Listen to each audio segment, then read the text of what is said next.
Good morning, everybody. I'm just asking questions is the get out of jail free card, it seems, for every content creator and pundit out there. So I have a few questions of my own, if you don't mind. After everything, after the trials, the convictions, the years of silence, we get a memo and a conveniently timed video. 11 hours of grainy footage from Epstein's cell, released out of nowhere, showing no one entering or leaving. It's like Thunderdome. And we're told flatly, that's the end of it. Epstein acted alone. There was no foul play, no client list, no network, no one else involved. If that video was the smoking gun this entire time, why wait years to release it?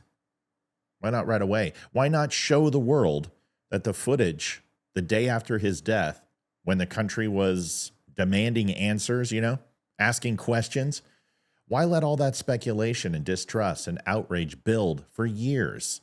Unless, of course, you were never planning to tell the truth in the first place. This isn't transparency. It's management. It's narrative control.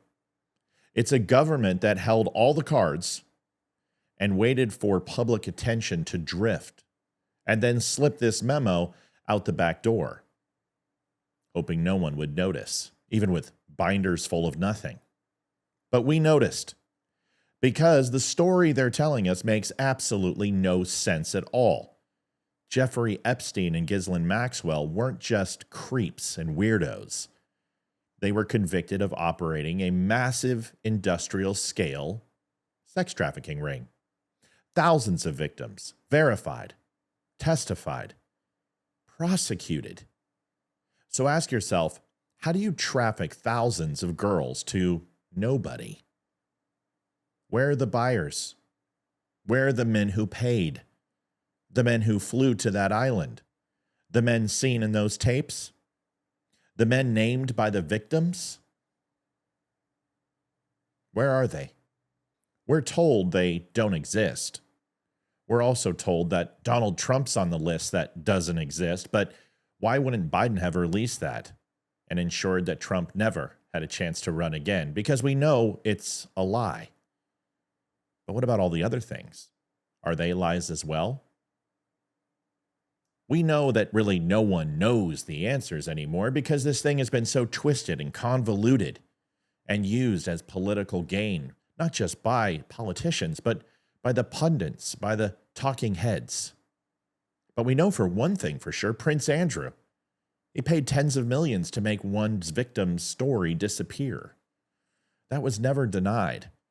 It wasn't some internet rumor. It was a legal settlement tied to a very real, very horrific story. And now this new memo tells us, with a straight face, mind you, that years-long investigations found no evidence of incriminating client lists, no blackmail material, no credible leads, just Epstein and Maxwell running a human trafficking empire in a vacuum. No intelligence agencies or countries. There's rumors that they worked for Mossad. There's rumors they worked for the CIA. The people who once swore there was a list, that there was evidence, that justice was coming on a pale horse, they're suddenly fine with this? Bongino, Bondi, Patel, all the insiders, all the fighters, all the people who made entire careers out of promising the truth was coming. Now they're shrugging their shoulders and pointing to an FBI memo like it's somehow gospel. You don't get to reverse course when it's convenient. You don't get to accept a conclusion this shallow without explaining why. You spent years saying the opposite. Because here's the thing. If this memo is real, if this footage is the whole story, then the question becomes, why did it take this long to show us? Why did the DOJ wait until the public had moved on, or at least was waiting for it to drop? Why didn't they bring this forward when the story was burning hot and the country was demanding those answers, asking questions? The only reason to delay a truth this clear is if it wasn't so clear at all to begin with. You don't need to be a conspiracy theorist to see what this looks like. You just need to remember what the victim said, what the court proved, what your own gut tells you. Does this somehow jive? A trafficking ring doesn't operate without clients, and justice doesn't stop with the fall guy. If Epstein really acted alone, then the entire system failed. And if he didn't, and this memo is a cover, then the system didn't fail. It just protected itself like always. Either way, America deserves more than this. The victims deserved more than this. And the truth, whatever it is, deserves to come out one way or another.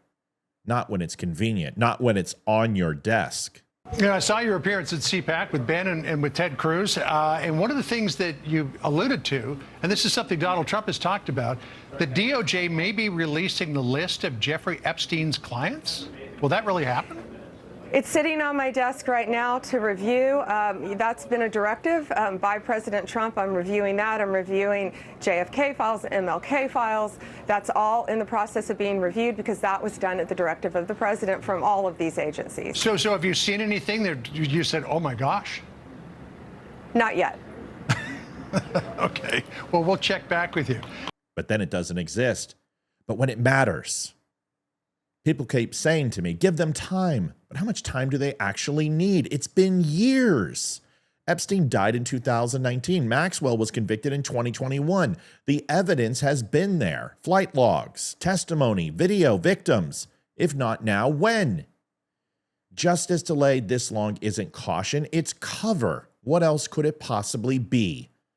I'm a lifelong conservative who has supported Bongino, Bondi, and Patel for years, believing they were on the front lines of truth. But I've never been afraid to call out my own side when the facts demand it. Integrity doesn't bend with party lines, and I won't stay silent just because the betrayal came from those I once trusted. The truth is one of the following. Bongino, Patel, and Bondi were either lying then or they're lying now. I'm curious, do you have some questions of your own? If you do, put them down below, because I'm having a hard time wrapping my head around this. Maybe you are too. Folks, thanks for watching. Tonight we'll be back on at 7 p.m. with Olivia and myself, and we'll also have Amy in the house. Wednesday, Ryan Weaver. Can't wait to have you here. Make sure you stop on by. Thanks so much. We'll see you then.